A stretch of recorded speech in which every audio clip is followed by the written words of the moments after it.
All right, next game, Shane. Tennessee at Florida. 7 o'clock Eastern, 6 o'clock Central on ESPN. Them Gators, Shane, favored by 19 points, over under at 63 total points. Who do you like in this matchup? Oh, well, I love my Tennessee Vols, Mike. You know what I'm saying? I love upsets. I've already picked one or two of them here.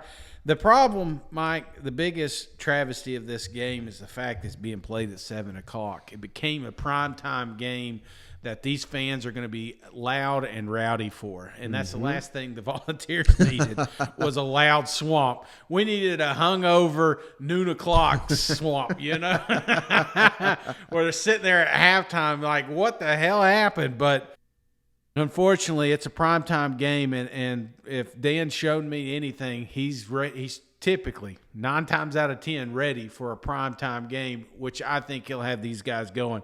Now, I expect some points to be scored here, and I hope that we learn a little bit about both these programs this Saturday.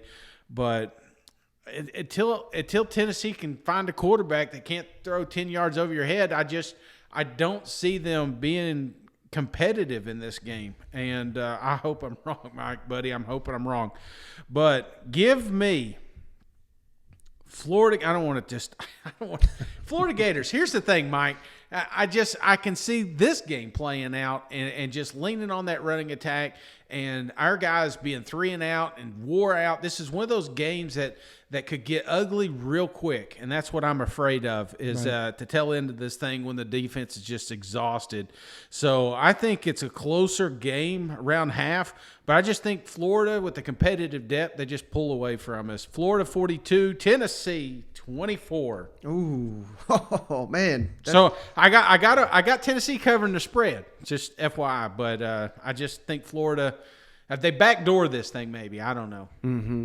And have you heard the news, Shane? It sounds like old Anthony Richardson going to be able to play. And one of my favorite responses, I just saw someone say, well, hell, they had to hold him out for Alabama for when the real team comes to town. So, I mean, that's Tennessee's luck right there. Anthony Richardson is just amazing. Hell, they almost beat Alabama without him. Yeah, for me, Shane, I think the biggest key to this game is Josh Heupel loves to go warp speed on offense. I think that's the only speed he knows. And, you know, it's the strength of his system. Yet, how can you do that when your opponent is the nation's best rushing team? And you better believe that if Florida can run all over Alabama, they're going to be able to run all over Tennessee. I mean, they don't have the linebackers that Alabama has, and they certainly don't have the defensive linemen. So it seems like a terrible, terrible mismatch for the Vols. I do think they will be able to have some success, particularly if it is Hendon Hooker, like I think it should have been all along for the Vols. Now, if Joe Milton comes out here, oh man, I don't know. I don't think Tennessee's got a shot with Joe Milton the way he rockets these passes. Now, maybe he plays better when fans are booing him. I don't know. But, yeah, I mean, how can you not be impressed with what we saw from Florida? The only, I think chance Tennessee's got in this game is, the letdown factor. But by all indications, I mean, Florida's fired up for this thing. Dan Mullen is calling for the fans to show up. I think they will answer that call. So I'm right there with you.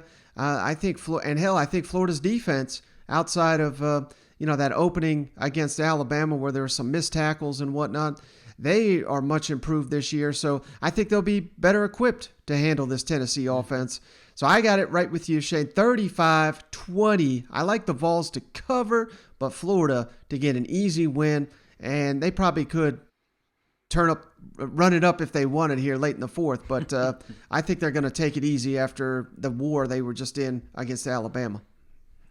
Yeah, and if Milton plays, some of them fans may get some souvenirs.